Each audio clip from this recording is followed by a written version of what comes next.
तो चलिए शुरू करते हैं। तो हेलो गाइस मु स्वागत करछि रखी तो आपण को नुआ गुटे वीडियो रे एबे हमर शॉर्ट वीडियो हबो कंचना रो तो सब किछि प्रिपरेशन चलछि। तो एटी हमर मिस्टर विभू अछंती देखि पारतिबे सीए भी एटी काम करछंती रील्स रो। तो आज हम एग्जाम दे आसला पर मैथ रो भलो की पेपर जाईछि। अच्छा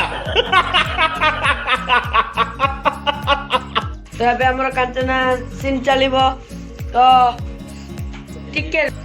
तो गाइस तो कंचना शूटिंग एबे चलिबो। तो एबे हमर चिंटू भाई जे कंचना गेटअप नै चंती सी एबे वर्तमान प्रदान करचंती देख परतिबे। तो हाय फ्रेंड्स तो एबे कंचना शूटिंग चलिबो देखिबा से केन गेटअप होईची। तो जाइके मोर चैनल देखंतु सब विजिट करंतु। तो चलंतु शूटिंग करिबा।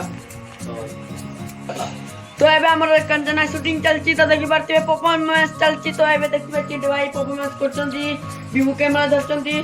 तो एबे हमर चलची 4 बार बोल रहे हैं पढ़ने लिखने वाले छात्रों को राजनीति से दूर रहना चाहिए हैं? तो पढ़ाई लिखाई में ध्यान लगाओ, IAS बनो और देश को संभालो।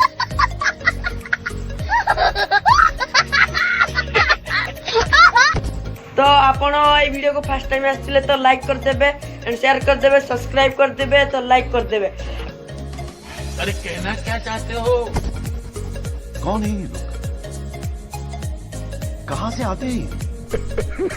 आउ किछि वीडियो भी छल्ले आपण को जथा नोटिफिकेशन आपण को चैनल ले मिल जिवो। तो जदि पाई मु धन्यवाद करछि मु रखी। तो आ गुटे कथा आपण जदि शॉर्ट वीडियो देखिबा पे जाउछंती तो चिंटू ओडिसा ब्लॉग को सर्च मारंतु। तो से वीडियो शॉर्ट वीडियो देखंतु तो लाइक कर देबे, सब्सक्राइब कर देबे। Thank you.